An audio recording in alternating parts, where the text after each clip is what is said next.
अस्सलाम वालेकुम, आप देख रहे हैं जी फॉर खरीदार। जी से शुरू होता है हर सवाल, तो आइए आपको दिखाते हैं कि आज वो कौन सी खबरें हैं कि जिन पर हम सवाल उठाएंगे। बड़े मंसूबे के लिए बड़ा दिन, विफाक के बड़ेपन का छोटे सूबों ने खुले दिल से जवाब दिया।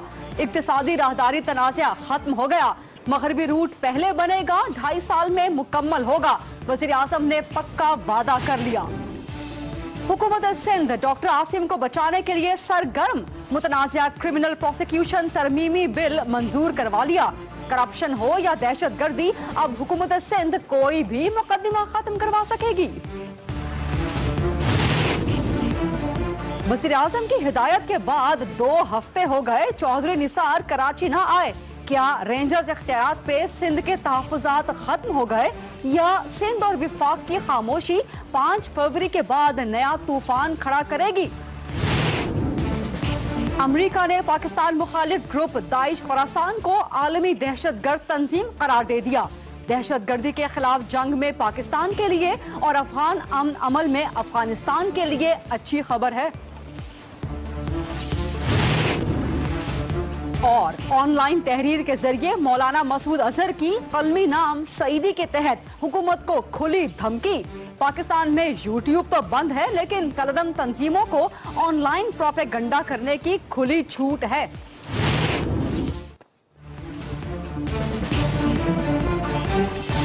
आज की जे हिट्स अपनी बिग स्टोरी की तरफ बढ़ने से पहले आपको आज का सवाल दिखा दें। जी कहिए के तहत हम आपसे सवाल पूछते हैं। आज का सवाल सिंध हुकूमत के क्रिमिनल प्रोसिक्यूशन सर्विस तरमीमी बिल के मुतालिक है। आप अपनी राय दीजिए कि आप क्या समझते हैं कि ये बिल मुकम्मल कानूनी है, या आप समझते हैं कि इस बिल के जरिए डॉक्टर आसिम का बचाव करने की हुकूमत सिंध कोशिश कर रही है, या आप ये समझते हैं कि इस बिल से क्रिमिनल्स का फायदा होगा। आप ट्विटर अकाउंट जी फारूकी पर जा सकते हैं और अपनी राय का इजहार कर सकते हैं। और अब बढ़ते हैं अपनी आज की बिग स्टोरी की जानिब। पाकिस्तान के लिए आज बहुत बड़ा दिन है, क्योंकि मुल्की तरक्की के बड़े मंसूबे इक्तिसादी राहदारी पर आखिरकार छोटे सूबों के तहफ़्फ़ुज़ात दूर कर लिए गए। वज़ीर आज़म मोहम्मद नवाज शरीफ ने दूरअंदेशी का, विफाक ने बड़ेपन का, जबकि नाराज छोटे सूबों ने खुले दिल का, हुब्बुल वतनी का और इत्तेहाद का भरपूर तासुर दिया।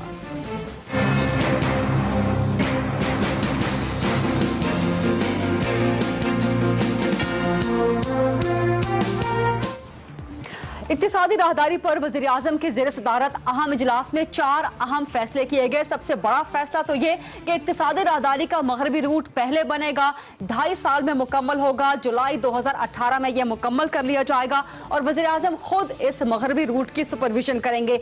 दूसरा अहम फैसला ये किया गया कि इक्तिसादी राहदारी की मॉनिटरिंग के लिए एक स्टीयरिंग कमेटी बनाई जाएगी, जिसकी क़यादत वज़ीर आज़म करेंगे। इसमें 4 सूबों के वज़राए आला शामिल होंगे। तीसरा अहम फैसला यह किया गया कि क्योंकि इस रोड के अतराफ में इकोनॉमिक जोन्स अभी तक डिसाइड नहीं किए गए, तो इकोनॉमिक जोन्स कहां पर होंगे, यह फैसला भी स्टीयरिंग कमेटी, जिसमें 4 वज़राए आला वज़ीर आज़म की तहत बैठेंगे, वो डिसाइड करेगी। और उसके अलावा एक अहम फैसला, आखिरी चौथा फैसला यह किया गया कि प्लानिंग कमीशन इक्तिसादी राहदारी के हवाले से जितना भी डेटा होगा वो 4 सूबों से यकसां शेयर करेगा और टाइमली शेयर करेगा। इसके अलावा खैबर पख्तूनख्वा के लिए एक सूबाई नुमाइंदा कमेटी भी तश्कील दी गई। पाकिस्तान के लिए बहुत बड़ा दिन है। बहुत बड़े तरक्याती मंसूबे पर जो तनाज़ात थे, जो तहफ़्फ़ुज़ात थे छोटे सूबों के, वो आखिरकार संजीदगी के साथ मैच्योरली दूर कर लिए गए हैं। इसी मामले पर बात करने के लिए चलेंगे, मेरे साथ हैं पाकिस्तान तहरीक इंसाफ के वाइस चेयरमैन शाह महमूद कुरैशी साहब। अस्सलाम वालेकुम शाह साहब। और पाकिस्तान के लिए आज बहुत बड़ा दिन है कि इत्तेहाद का मुजाहरा किया गया, खासतौर पर नाराज छोटे सूबों की तरफ से इक्तिसादी राहदारी की मुश्तरका हिमायत की गई। अब तो कोई तहफ़्फ़ुज़ात, कोई शिकायत बाकी नहीं है खैबर पख्तूनख्वा की, पाकिस्तान तहरीक इंसाफ की।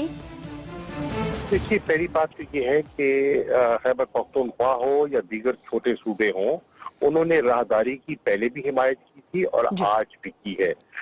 अफसोस की बात यह है कि जो हमसे वादे किए गए थे वो निभाए नहीं जा रहे थे, और हमारे तहफ़्फ़ुज़ात बढ़ते चले जा रहे थे। हमसे इंफॉर्मेशन शेयर नहीं की जा रही थी, शफाफियत कहीं दिखाई नहीं दे रही थी। हम सवाल करते थे, हमें जवाब नहीं मिलते थे। बजट की एलोकेशंस में वेस्टर्न रूट का कहीं जिक्र नहीं होता था, गलत बयानी से काम लिया जाता था। On the floor of the house Ahsan Iqbal sahib कहते थे कि ऑरेंज लाइन का सी पैक से कोई ताल्लुक नहीं है, और आज साबित हो गया कि ताल्लुक जुड़ गया। तो बहुत से तहफ़्फ़ुज़ात थे जो जन्म ले रहे थे, आज उनको दूर करने की कोशिश की गई है। अब देखते ये हैं कि क्या इन पर अमल भी होता है कि नहीं। माजी में कहा गया, अमल नहीं किया गया। तो आज हमने इन गुड फेथ हम वहां गए। पाकिस्तान के मफादात हमें उतने ही अजीज हैं जितने के किसी और इलाके को या किसी और जमात को होंगे। तो शाह साहब, गोया आप ये फरमा रहे हैं कि आज आपसे वादे तो कर लिए गए, आपको यकीन दहानी करवा ली गई, लेकिन अभी भी कहीं ना कुछ शक व शाइबा बाकी है खैबर पख्तूनख्वा के, पाकिस्तान तहरीक इंसाफ के दिल में। देखिए, वादा तो 28 मई को भी किया गया, वो ईफा नहीं हुआ ना। वादा तो आज भी किया गया। अब वक्त साबित करेगा कि ये वादा निभा पाते हैं या नहीं निभा सकते। देखिए, बातें तो की जाती हैं, बातें तो अच्छी की जाती हैं, असल बात यह है कि उन पे अमल दरामद होता है कि नहीं। ठीक है, अमल दरामद के हवाले से ही आज इजलास में जब खैबर पख्तूनख्वा की तरफ से लैंड एक्विजिशन, लैंड को हासिल करने पर एतराजात उठाए गए, सवालात किए गए, तो NHA के जो चेयरमैन हैं उन्होंने 18 नवंबर का इश्तिहार दिखा दिया कि जिसमें खैबर पख्तूनख्वा में लैंड एक्विजिशन के हवाले से इश्तिहार दिया गया था, और उसके बाद चीफ सेक्रेटरी से बात हुई थी, दीगर ऑफिसर्स खैबर पख्तूनख्वा के उनसे बात हुई थी। तो इस बात को तस्लीम किया गया था आपकी जमात, आपके सूबे की तरफ से कि हाँ ऐसा हुआ था। लैंड एक्विजिशन के लिए विफाक ने खैबर पख्तूनख्वा से राबिता किया, लेकिन खैबर पख्तूनख्वा की तरफ से डिले हुआ। गलत बात कर रहे हैं। यही तो मुसीबत है। वफाक की हुकूमत इसको तोड़कर पेश करती है, और वफाकी वज़रा ये तासुर देने की कोशिश करते हैं कि हुब्बुल वतनी के ठेकेदार वो हैं, पाकिस्तान से मोहब्बत का ठेका उन्हें ले रखा है। ये बात दुरुस्त नहीं है। उनको अपने रवैये में तब्दीली करनी चाहिए।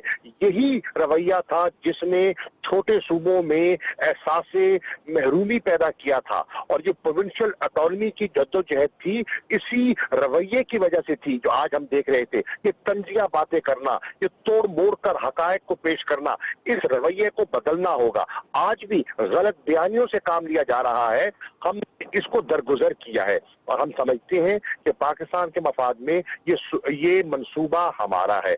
हम इस मंसूबे को पाया तकमील तक पहुंचाना चाहते हैं, लेकिन अब देखना यह है कि वफाक की हुकूमत कितनी संजीदा है और उनका रवैया क्या है। देखिए, आपने मॉनिटरिंग कमेटी बनाई, ऑल पार्टीज मॉनिटरिंग कमेटी, जो 28 मई के इजलास पर जिसपे वेस्टर्न रूट का वादा किया गया और उस पर अमल ना हुआ, उस कमेटी के सामने चीजें रखी गई, वो कमेटी बेबस हो गई। आज फिर सूबों ने दरखास्त की वजीर आजम को कि एहसन इकबाल साहब हर सूबे में गए, खैबर पख्तूनख्वा गए, किसी ने उनकी बात तस्लीम नहीं की। बलोचिस्तान गए, वो किसी को मुतमईन नहीं कर सके। कौमी असेंबली में खड़े होकर बात की, उनकी बातों में तजाद सामने आया। चुनाचे आप मेहरबानी कीजिए, हमें आप पर पूरा एतमाद है, आप इसकी सरबराही खुद कीजिए, क्योंकि आपके दीगर इदारे हैं। काउंसिल ऑफ कॉमन इंटरेस्ट है, CCI का इदारा है, उसका इजलास नहीं बुलाया जाता।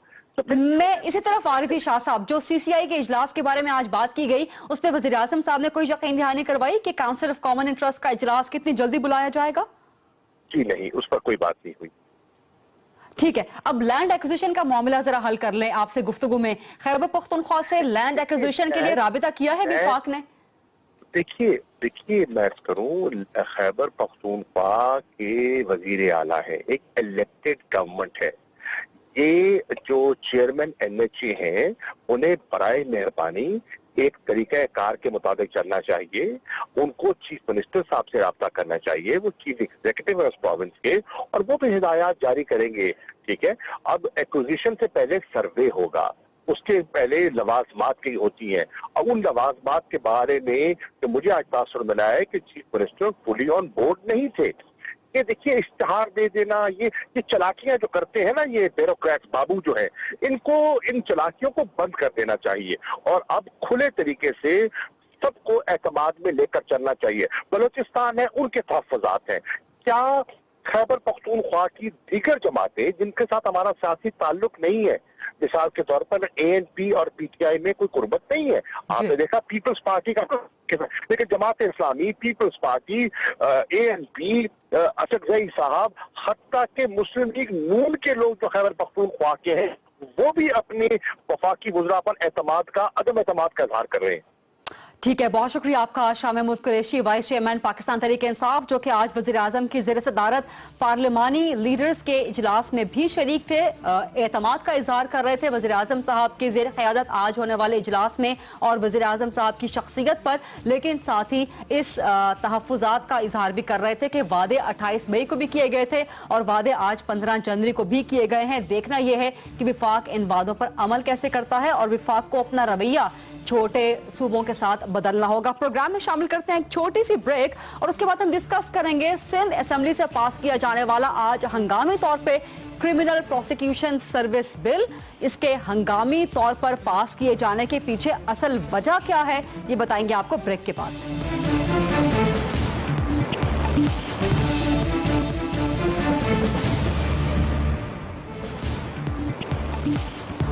जी welcome back. Pakistan Peoples Party की सिंध हुकूमत ने आज मुतनाज़िया क्रिमिनल प्रोसिक्यूशन सर्विस तरमीमी बिल 2015 मंजूर कर लिया।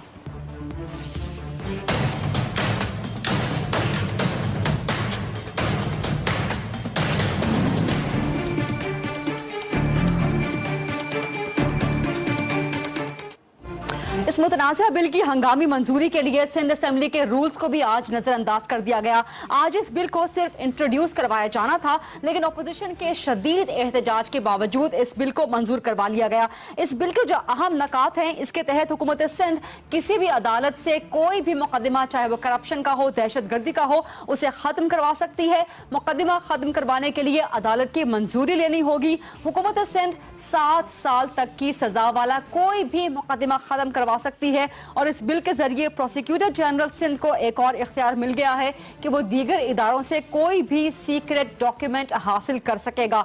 इस बिल की मंजूरी के बाद अपोजिशन ने मुश्तरका मीडिया टॉक करते हुए इसे काला कानून करार दिया और कहा कि ये डॉक्टर आसिम को बचाने की कोशिश है। अपोजिशन ऐसा क्यों समझती है, यही सवाल करने के लिए हम चलेंगे कराची, जहां से मुझे ज्वाइन कर रहे हैं सिंध असेंबली में अपोजिशन लीडर, मुत्तहिदा कौमी मूवमेंट के सीनियर रहनुमा ख्वाजा इजहारुल हसन साहब। अस्सलाम वालेकुम ख्वाजा इजहार साहब, और ये फरमाइएगा कि आपको इस बिल पर एतराज है या इसकी मंजूरी के तरीकाकार पर एतराज है?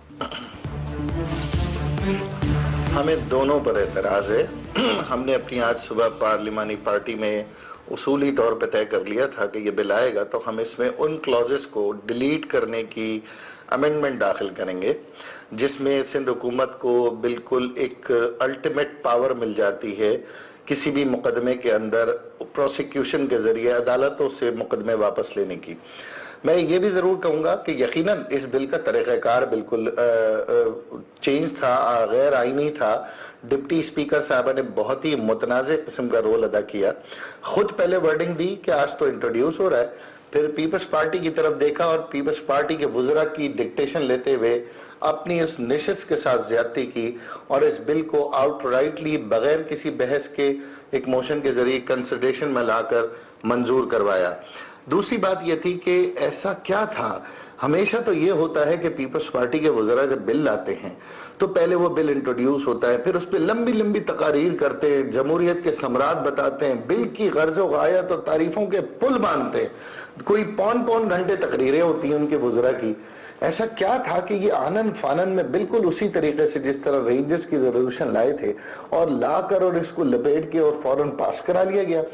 ये वो सिम्टम है जो इस बिल की गर्ज़ो गायत और इस बिल के अंदर पोशीदा जो सियासी महरकात हैं, इम्प्लीकेशन है, उसको जाहिर करते हैं, जिसमें आपने बड़ी वाज़ेह तौर पे बात कर दी कि जब अदालत के अंदर हुकूमत जाकर ये कह देगी कि हमें इस केस में कोई जान ही नजर नहीं आती, प्रोसिक्यूटर इस किस्म के एविडेंसेस पेश कर देगा और ऐसी फाइल पुटअप करेगा जिस पे जज ने से बेसब्री बेबसी के साथ ये कहना कि ठीक है जी वापस ले रहे हैं तो आप ले लें। और आपको मैं ये भी बताना चाहूँ, मुकदमा पुलिस दर्ज करे, रेंजर्स दर्ज करे, FIA करे, नैब करे, कोई और इदारा करे, हुकूमत की जिम्मेदारी होती है उस मुकदमे को पैरवी करना, ये दो अफराद का झगड़ा नहीं है, ये रियासत की जिम्मेदारी है। अब रियासत खुद ही तय कर ले कि इस मुकदमे में हम जाएंगे, इस मुकदमे में हम नहीं जाएंगे, तो क्या आम आदमी थोड़ी उसमें पिटिशनर बनेगा? ख्वाजा इजहार साहब, क्या मुत्तहिदा कौमी मूवमेंट को यह खदशा तो नहीं है कि पाकिस्तान पीपल्स पार्टी अपने बंदों के मुकदमात खत्म कर लेगी और तमाम मुद्दा जो है वो MQM के सर पे पड़ेगा? हम पे तो वैसे ही कायदे तहरीक अल्ताफ हुसैन भाई समेत मुतअद्दिद मुकदमात हैं। मैं आपके सामने 24 मुकदमात में इस वक्त मुलव्वस हूँ और मौजूद हूँ, और हुकूमत सिंध के ये हरबे आपके सामने हैं, वसीम अख्तर साहब पर हैं और तमाम MPs MNAs पर है। हमें इस किस्म का कोई खतरा नहीं है। जितने खतरे थे हमने गुजार लिए 1.5-2 साल में। अब मजीद जो खतरे हैं वो अब जो है, जिनको खतरे हैं वो असम्बलियों को ढाल बना रहे हैं। मैं सिर्फ ये एक बात जरूर कहना चाहता हूँ कि देखें, ये अब अदालतों की जिम्मेदारी है। अब ये जजेस का रोल यहाँ पर सामने आता है कि इस किस्म की जब सिंध हुकूमत की तरफ से आर्ग्यू किया जाएगा तो वो उसमें क्या रोल अदा करते हैं।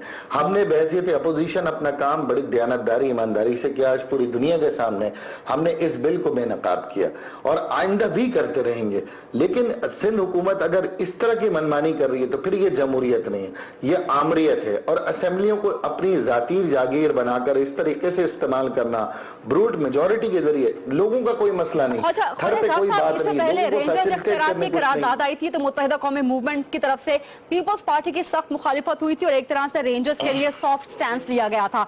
आज जो बिल, जिसको रेंजर्स के इख्तियारात के पैरेलल एक बिल कहा जा रहा है, इस पे आप फिर पीपल्स पार्टी के अगेंस्ट जा रहे हैं और एक तरह से रेंजर्स के करीब आ रहे हैं। पिछले कुछ अरसे में कराची में रेंजर्स की आपके खिलाफ कार्रवाइयां भी कुछ माठी पड़ी हुई हैं, तो क्या मामलात कुछ बेहतर होने की तरफ जा रहे हैं? देखिए, मेरा नहीं ख्याल कि हमें रेंजर्स को एज ए इदारा इस तरह से पॉलिटिसाइज करना चाहिए। वो अपना काम कर रहे हैं और जहां इतने बड़े शहर में गलतियां हो रही हैं उसकी इस्लाह करना या जमहूरी तौर पर उस पर आवाज उठाना हमारा हक है, हमारा फर्ज है। कहीं अगर ऐसी गिरफ्तारी है जिसके हम चाहते हैं कि वो बेगुनाह है और गिरफ्तार हुआ, तो ये हमारा मौक़िफ़ आना चाहिए। जब तक के मुलजिम से मुजरिम साबित होने तक सबूत, गवाह और शवाहिद के सफर को कंप्लीट ना किया जाए। लेकिन मैं एक बात जरूर कहूंगा कि ये जो बिल है ये एक तरह का NRO है और ये अदालतों को डिक्टेट करने की साजिश है। हम ये समझते हैं जिस तरह मीडिया ने इस पे नोटिस लिया है, अदालतें भी इस पे नोटिस लेंगी। हम तमाम अदालतें आज खुद नोटिस लेंगी या आप इस बिल के खिलाफ अदालत जाएंगे? सिंध असेंबली में तो आपने एहतजाज कर दिया, उसका कोई फायदा नहीं हुआ। अदालतें खुद नोटिस लें या मुत्तहिदा कौमी मूवमेंट इस बिल के खिलाफ जाएगी अदालत में? मैं बड़ा इससे आगे होके बात कर रहा हूं। ये अदालतों को डिक्टेट करने का बिल है गरीदा। अदालतों को डिक्टेट किया जाएगा कि जनाब ये केस आप बंद कर दें, ये केस आप खोल दें, ये केस में हम साथ नहीं देंगे, ये केस में इन्वेस्टिगेट, इसमें अदालतों का मजाक बनेगा। मैं ये समझता हूं अदालतों को किसी पिटिशन की, किसी एप्लीकेशन की जरूरत नहीं है। उन्हें खुद नोटिस लेना चाहिए कि आप अदालतें इस तरह से डिक्टेट होगी। और पूरे सूबों में देखें ना, वाहिद हमारा सूबा है जिसमें इस किस्म का कानून पास किया गया। तो मैं समझता हूं ये आइन के भी मुनाफी है और इसमें हम अपना एक भरपूर कानूनी और आईनी पहलुओं पे भी हम जायजा ले रहे हैं। मैंने वो तमाम कॉपी आज अपने कानूनी माहिरीन को भी भेजी है, वो भी इस पे बात कर रहे हैं। और लेकिन प्रिंसिपली हमने जो इस पे स्टैंड लिया है, हम समझते हैं ये स्टैंड सिर्फ हमारा ही नहीं बल्कि पूरे पाकिस्तान के लिए ये एक ऐसा फैसला होने जा रहा है। लेकिन अपोजिशन को क्यों लगता है कि डॉक्टर आसिम हुसैन के बचाव के लिए पीपल्स पार्टी की सिंध हुकूमत ने ये बिल लेकर आई है? आपको ऐसा क्यों लगता है कि बात डॉक्टर आसिम पे खत्म हो गई? बात तो शुरू है, बात तो आगे मुकदमात हैं, बहुत सारी JITs हैं, FIA के केसेस हैं, NAP के केसेस हैं। क्यों नहीं सबके साथ अक्रॉस द बोर्ड कार्रवाई होनी चाहिए? फिर इदारों की भी जिम्मेदारी है। ये जो इदारे हमारे तहकीकात कर रहे हैं इनको भी चाहिए कि ये Karachi operation national action plan जो है, ये कराची एक्शन प्लान नहीं बल्कि ये पूरा पाकिस्तान के अंदर होना चाहिए। सिंध से, पूरे कराची से बाहर निकले, तमाम जमातों के अंदर क्रिमिनल्स हैं, करप्शन है, तबाह हो गया है सिंध। तो इसको बहुत एग्रेसिवली इदारों को भी इन्वेस्टिगेट करना है बगैर किसी दबाव के। ठीक है, बहुत शुक्रिया आपका, बहुत शुक्रिया आपका। सिंध असेंबली में अपोजिशन लीडर ख्वाजा इजहार हमसे बात कर रहे थे और कह रहे थे कि सिंध में आज जो मुतनाज़ा क्रिमिनल प्रोसिक्यूशन बिल लाया गया है उसका मकसद किसी न किसी का बचाव है और ये काला कानून है। प्रोग्राम में शामिल करते हैं एक छोटी सी ब्रेक और ब्रेक के बाद हम कराची के एक और मामले को डिस्कस करेंगे कि वज़ीर आज़म साहब की हिदायत को 2 हफ्ते हो गए लेकिन चौधरी निसार अभी भी कराची तशरीफ नहीं लाए। हुकूमत सिंध इस पर क्या कहती है, बात करेंगे हुकूमत से एक ब्रेक के बाद।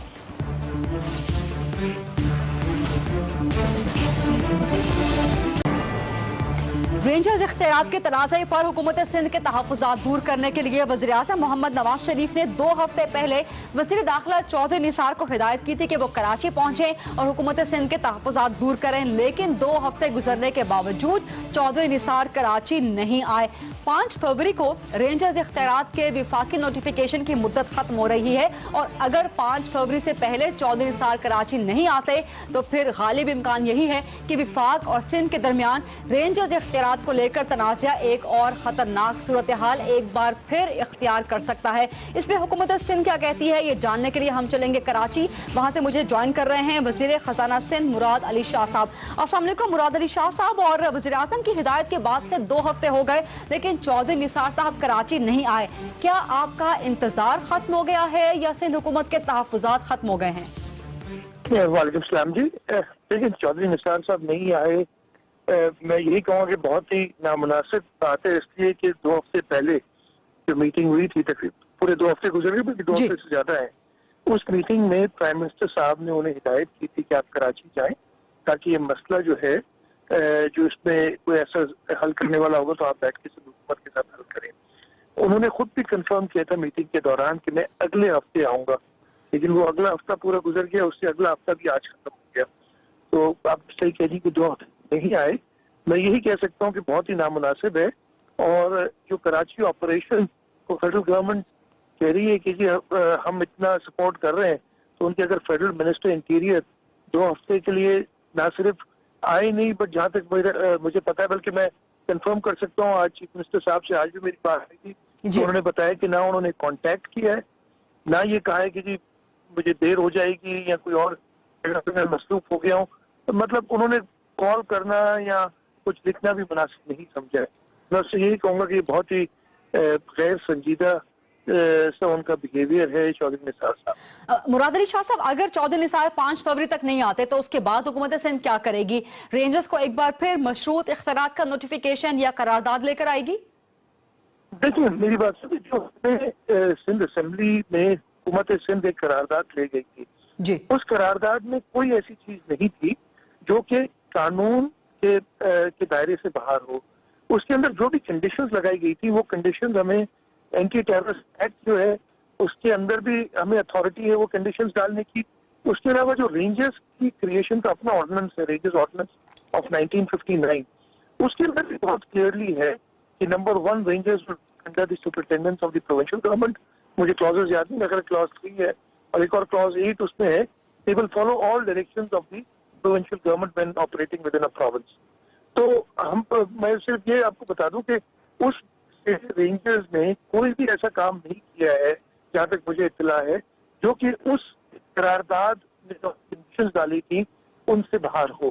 تو I believe the rangers are working under law، جو ان کے اوپر لازم تھا کہ وہ کنڈیشنز ایکسیپٹ کرے، انہوں نے وہ کنڈیشنز ایکسیپٹ کی ہوئی اور اسی کے تحت کام کر رہے ہیں۔ چودھری نے اگر نہیں آ رہے ہیں، فیڈرل گورنمنٹ نہیں لے رہی، تو میں نے وہی کہا کہ کراچی آپریشن یا ٹیررزم کے خلاف جو جنگ ہے وہ ان کی سیریسنس کو تھوڑا ڈاؤٹ کر دیتی ہے، کہ باتیں تو بہت کرتے ہیں، کریڈٹ بھی بہت لے جاتے ہیں، لیکن جہاں تک مجھے پتا ہے، ہو سکتا ہے میں غلط ہوں لیکن میں غلط تقریباً صحیح ہوں، کہ چودھری نثار صاحب نے پچھلے جب سے یہ سپٹمبر 2013 سے شروع ہوا ہے، 2.5 سال سے اوپر ہو گئے ہیں اس کو، چودھری نثار صاحب 2.5 سال کے قریب ہو گئے، چودھری نثار صاحب نے شاید ایک رات بھی کراچی میں نہیں گزاری۔ یہاں آتے ہیں 2-3 گھنٹے کا ٹرپ لگا کے چلے جاتے ہیں، اکثر تو پرائم منسٹر صاحب کے ساتھ آتے ہیں، اس کے علاوہ شاید ایک آدھ بار زیادہ کچھ آئے ہوں، لیکن انہوں نے کوئی ایک رات بھی نہیں گزاری۔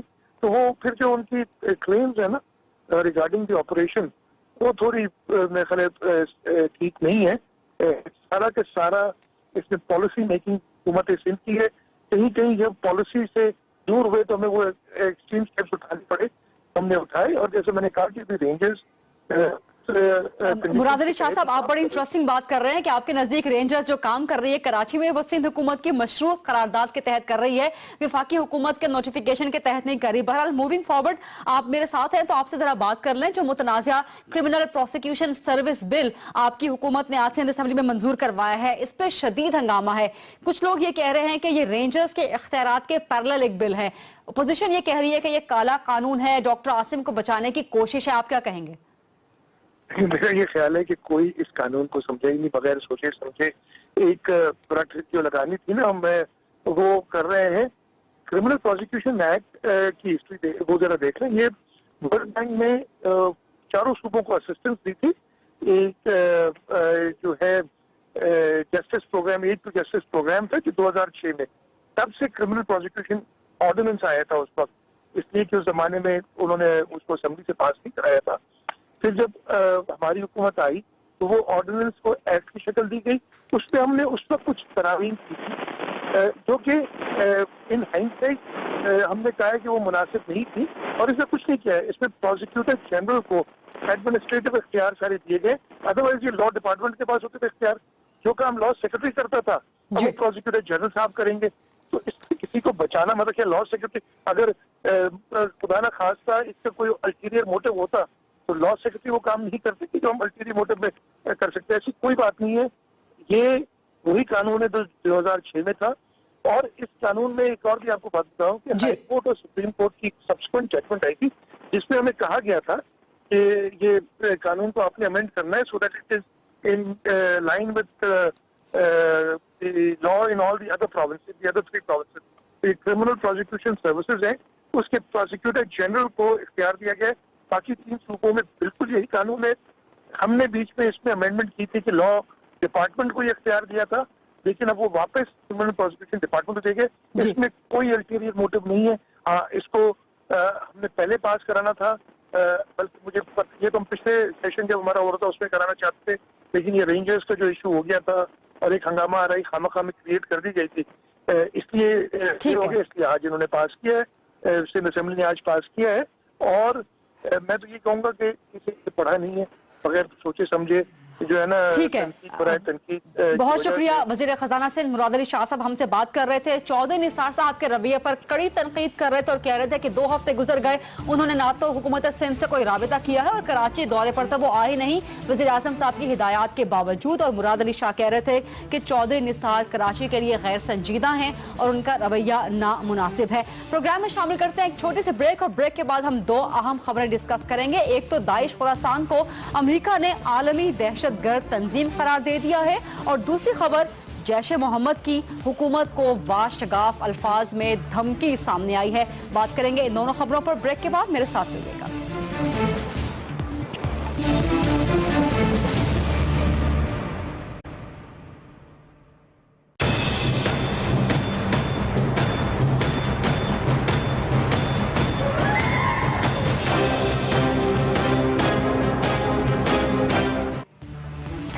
Welcome back. دہشت گردی کے خلاف بڑے اقدام کے طور پہ امریکہ نے داعش کے پاکستان افغانستان ونگ جو کہ داعش خراسان کے نام سے ہے اسے عالمی دہشت گرد تنظیم قرار دے دیا ہے. داعش خراسان وہی گروپ ہے جس نے حال ہی میں جلال آباد میں پاکستان کے کونسل خانے پہ حملہ کیا اور پاکستان کے اندر دیگر کارروائیوں میں بھی ملوث رہا ہے.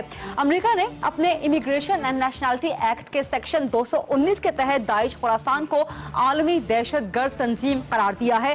اس تنظیم پر پابندی لگنے کا مطلب کیا ہے، پاکستان کو اس سے فائدہ کیا ہوگا، یہی جاننے کے لیے چلیں گے ہم بین الاقوامی قوانین کے ماہر احمد بلال صوفی صاحب کی طرف. السلام علیکم احمد بلال صوفی صاحب، اور یہ فرمائیے گا کہ عالمی قوانین کے تحت کسی بھی تنظیم کو عالمی دہشت گرد قرار دینا اس کا مطلب کیا ہوتا ہے؟ جی، یہ 2 سطحوں پر اس طرح کی ڈکلیریشن دی جاتی ہے. ایک ہے کسی ملک کے ڈومیسٹک قانون کے نیچے، اور ایک ہے بین الاقوامی قانون یعنی UN چارٹر کے نیچے. اس وقت امریکہ نے اس کو دہشت گرد تنظیم کے طور پر اپنا جو ڈومیسٹک لا ہے جو آپ نے ریفر بھی کیا، اس میں ایک ایگزیکٹو آرڈر پاس کر کے ان کو ڈکلیئر کر دیا ہے بطور ایک دہشت گرد تنظیم کے. اور اس کی وجہ سے جو امریکہ کے قوانین کی پابندیاں ان سب پر عائد ہو جاتی ہیں. مگر ساتھ ساتھ ہی 2015 کے شروع میں لیٹ 2015 میں یونائٹڈ نیشنز کی سیکیورٹی کاؤنسل کی خاص ریزولوشن ہے جس میں انہوں نے تمام کی تمام داعش ایز اے ہول کو، نہ صرف اس کی کسی سیگمنٹ کو بلکہ کمپلیٹ داعش کو اور IS کو ڈکلیئر کیا ہے کہ یہ ٹیررزم کے مرتکب ہو رہے ہیں، اور ان کو ڈکلیئر کر دیا ہے کہ بین الاقوامی دہشت گرد تنظیمیں ہیں اور ان کے خلاف کارروائی تمام ملکوں کو اس کو اختیارات بھی دے دی ہیں. جس کی وجہ سے پاکستان میں بھی اب آپ ان اختیارات کو استعمال کرتے ہوئے جو ڈومیسٹک قانون کے نیچے ہیں یعنی اینٹی ٹیررزم ایکٹ کے نیچے اور ساتھ ساتھ بین الاقوامی قانون کے نیچے آپ وہ استعمال کر سکتے ہیں. یہ بتائیے گا کہ پاکستان کو اس سے فائدہ کیا ہے کہ امریکہ نے اپنے ڈومیسٹک قوانین کے تحت داعش خراسان کو عالمی دہشت گرد تنظیم دے دیا ہے؟ پاکستان کو کیا فائدہ ہے اس سے؟ دیکھیے، پاکستان کو اس سے تو اتنا فائدہ نہیں ہے، لیکن زیادہ فائدہ جو اقوام متحدہ کی ریزولوشن آئی ہے، بیکاز وہ پاکستان پر اس پر اطلاق ہوتا ہے، نہ صرف پاکستان پر بلکہ تمام ممالک پر، کیونکہ وہ اقوام متحدہ کے چیپٹر 7 کے نیچے پاس ہوتی ہے۔ تو اس کی وجہ سے پاکستان کی حکومت کے ہاتھ اب مضبوط ہو گئے ہیں کہ اگر وہ داعش یا ان کے ایسوسیٹس، ان کے کوئی سپورٹرز ہوں، ان کے خلاف جو بھی وہ کارروائی کرنا چاہتے ہوں، تو اب ان کے ہاتھ بھی مضبوط ہو گئے کہ ان پر اب یہ بین الاقوامی قانونی دباؤ بھی ہوگا۔ اس داعش خراسان میں وہ لوگ شامل ہیں، وہ دہشت گرد شامل ہیں جو کہ ضرب عصب کی وجہ سے بھاگ کر چلے گئے افغانستان، وہاں پر پناہ لے لی، یعنی کہ ٹی ٹی پی کے لوگ، کالعدم ٹی ٹی پی کے لوگ اور افغان طالبان کے جو اپنے فیکشن جو ناراض ہو رہے ہیں۔ تو اس سے آپ کی نظر میں افغان امن عمل کو کتنا فائدہ ہوگا یا اس پہ کیا اثر پڑے گا؟ دیکھیے، اس کو میرا خیال ہے پاکستان کی کامیابی کے طور پر لینا چاہیے، اور پاکستان اس کو پروجیکٹ بھی ایسے ہی کر رہا ہے، اور موجودہ حکومت بھی، کہ جو آپریشن ضرب عضب ہے وہ نہ صرف پاکستان کے اندرونی حالات کا تقاضا تھی، بلکہ ساتھ ساتھ جو بین الاقوامی قانون ہے جس میں ہر ملک پر لازم ہے کہ اس نے کاؤنٹر ٹیررزم ایفرٹس کرنے ہیں اور اپنے ملک سے سیف ہیونز کو ختم کرنا ہے، وہ اس طرف معاملہ لے کر گیا۔ لیکن ساتھ ساتھ افغانستان پہ بھی یہی آبلیگیشن تھی کہ وہ بھی کارروائی کرے، اور افغانستان کے اندر جو نیٹو افواج ہیں یا کسی اور ممالک کی افواج ہیں، کسی بھی حیثیت میں موجود ہیں، افغانستان کی اپنی نیشنل آرمی ہے، اس پر بھی یہ پابندی اسی طرح ہے۔ تو اس لیے دونوں ممالک کو اپنی ٹیریٹریز میں سیف ہیونز کو ختم کرنا ہے، اور اگر پاکستان نے جو آپریشن ضرب عضب کیا ہے، اگر وہ کامیاب ہوا ہے تو اس کی رسپانسبلٹی یا اس کا کریڈٹ پاکستان کو ہی ملنا چاہیے، اور افغانستان کو بھی اپنی ٹیریٹریز میں اسی نوعیت کے آپریشنز کرنے چاہیے۔ ٹھیک ہے، بہت شکریہ آپ کا احمد بلال صوفی صاحب، بین الاقوامی قوانین کے ماہر، ہم سے بات کر رہے تھے۔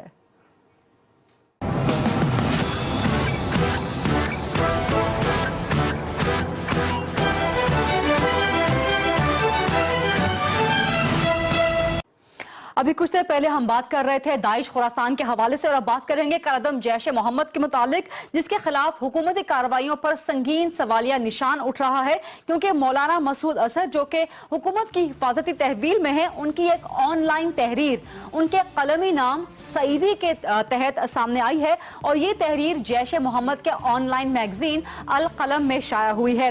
اس تحریر میں حکومت پاکستان کو کھلے انداز میں دھمکی دی گئی ہے کہ جیش محمد کے خلاف جو کارروائیاں کر رہی ہے اس کا انجام خطرناک ہو سکتا ہے۔ پاکستان انوکھا ملک ہے جہاں پر یوٹیوب تو بند ہے، لیکن دہشت گرد گروپس اور کالعدم تنظیموں کے آن لائن اکاؤنٹس، ان کی ویب سائٹس، ان کے میگزینز، وہاں سے پروپیگنڈا کھلے عام اس کا پرچار جاری ہے۔ یہ معاملہ ہے کیا، اور کالعدم جیش محمد کی اس کھلی دھمکی کے بعد حکومت پاکستان کو کیا کرنا چاہیے، یہی سوال لے کے چلیں گے ہم اسلام آباد، جہاں سے مجھے جوائن کر رہے ہیں سینئر دفاعی تجزیہ کار جنرل امجد شعیب صاحب۔ السلام علیکم جنرل صاحب، بہت شکریہ وقت نکالنے کے لیے۔ یہ بتائیے گا کہ کالعدم جیش محمد کی جو کھلی دھمکی ریاست پاکستان، حکومت پاکستان کے لیے سامنے آئی ہے، اس کے بعد ریاست کو، حکومت کو کیا کرنا چاہیے؟ بسم اللہ الرحمن الرحیم۔ دیکھیے، جیش محمد ایک کالعدم تنظیم ہے جس کو جنرل مشرف کے دور میں 2003 میں بین کر دیا گیا تھا۔ اس کے باوجود یہ کسی نہ کسی شکل میں انہوں نے اپنی ایکٹیویٹی رکھی ہوئی ہیں۔ حکومت پاکستان کا اس زمانے سے موقف یہ ہے کہ جو کشمیر میں یہاں کے لوگ جا کے وہاں پہ جہاد میں حصہ لیتے تھے ان کو بند کر دیا، کیونکہ جنرل مشرف کے دور میں یہ پالیسی بن گئی تھی کہ ہم کشمیر کے مسئلے کو نیگوسیشن سے حل کریں گے، چنانچہ بیک چینل ہماری ڈپلومیسی وغیرہ شروع ہو گئی تھی۔ یہ لوگ ہماری اس پالیسی کو جو ہم نیگوسیشنز کے ذریعے حکومت پاکستان مسائل کو حل کرنا چاہتی ہے، یہ اس کو سیبوٹاج کرتے ہیں، اور جب یہ اس طرح کا جہادی سسٹم اپنا لے کے چلتے ہیں جس میں کہ کوئی مادر پیدر آزاد، کسی کا کوئی کنٹرول نہیں اور ریاست کی پالیسی سے کوئی مطابقت نہیں ہے، تو یہ ریاست کے لیے خطرہ بن جاتے ہیں۔ اب چیز یہ ہے کہ اس وقت انہوں نے پروپیگنڈا یہ شروع کیا ہے کہ ہم تو کشمیری مسلمانوں کو، کشمیری لوگوں کو ایک ریسپیکٹ دینے کے لیے، ان کو آزادی لے کے دینے کے لیے جدوجہد کر رہے ہیں، جبکہ پاکستان کی حکومت بھارت کو خوش کرنے کے لیے ان کو اپیز کر رہی ہے، اور ان کو خوش کرنے کے چکر میں ہمیں دبانا چاہتی ہے۔ چنانچہ اس کا بیک لیش آئے گا، یہ وہ نہ بھی کہتے تو یہ ایکسپیکٹڈ ہے چیز۔ चुनाचे इसका हल, इसका जो रास्ता हमें सामने नजर आता है वो यही था कि इनके ऊपर एक बहुत मजबूत किस्म का क्रैकडाउन किया जाए, जो कि हम पंजाब हुकूमत को बहुत अरसे से कहते रहे कि साउथ पंजाब की तरफ तवज्जो दें और उधर एक क्रैकडाउन करें। अभी तक वो ऑपरेशन शुरू नहीं हुआ, और ऑपरेशन अगर शुरू होगा और फिर रेंजर्स को अगर खसूसी पावर्स वगैरह ना दी गई तो रेड्स उनके जो है वो मैं समझता हूं उनके लिए करने मुश्किल हो जाएंगे। तो ये बड़ा जरूरी है कि एक तरफ तो हमने उनको हाथ डाल दिया है, दूसरी तरफ उनको अब पूरी तरह उनका कलाकामा करने के लिए एक बहुत मजबूत कार्रवाई की जाए, और उसके साथ साथ उनको पूरे इख्तियार दिए जाएं फोर्सेस को, ताकि वो इनके तमाम कारिंदों को पकड़ सकें और इनके तमाम कारिंदों को लाके हुकूमत के सामने जवाबदेह करें। अगर ये काम हमने आधा किया या नीम नियती से किया तो आप देखेंगे कि हमारे मुल्क में दहशतगर्दी का दौर फिर शुरू होगा। खुदा ना करे। जनरल साहब, आप कह रहे हैं कि एक तो मजबूत कार्रवाइयां की जाए, ना सिर्फ कलदम जैश मोहम्मद के खिलाफ बल्कि दीगर जितनी भी कलदम तंजीमें हैं, और खासतौर पर पंजाब में रेंजर्स को भरपूर ऑपरेशन का इख्तियार दिया जाए। लेकिन इसके अलावा बताइएगा कि जो ऑनलाइन ये धमकी जो है ये ऑनलाइन मैगजीन में ऑनलाइन तहरीर के जरिए आई है, तो नेशनल एक्शन प्लान का एक पॉइंट ये भी है कि ऑनलाइन जितना भी प्रोपेगेंडा है दहशतगर्द या कलदम तंजीमों का, उसको खत्म किया जाएगा। इसके लिए हुकूमत पाकिस्तान की तरफ से ठोस इक़दामात क्यों नजर नहीं आ रहे जनरल साहब? देखिए, ये अब इस स्टेज के ऊपर तो कर देने चाहिए, लेकिन ये एक तरह का आप यूं कह लीजिए कि डबल एज वेपन है। इससे दहशतगर्द तंजीमें जो हैं उनका प्रोपेगेंडा तो हमें रोकना चाहिए, लेकिन उनके ख्यालात और उनकी बहुत सारी सोच, उनकी अप्रोच और जिस तरह का वो। ठीक है, बहुत शुक्रिया आपका जनरल अमजद शुएब साहब। और प्रोग्राम खत्म करने से पहले आपको आज का सवाल दिखा दें। सवाल हमने किया था कि क्रिमिनल प्रोसिक्यूशन सर्विस तरमीमी बिल 2015, आप क्या समझते हैं कि ये कानूनी है, डॉक्टर आसिम का बचाव है, या इससे क्रिमिनल्स को फायदा होगा? अब तक के वोट्स के मुताबिक 60% से ज्यादा लोग समझते हैं कि इससे डॉक्टर आसिम का बचाव होगा, और उसके बाद लोग समझते हैं कि क्रिमिनल्स का फायदा होगा। ये था आज का प्रोग्राम। देखने का बहुत शुक्रिया। अल्लाह हाफिज।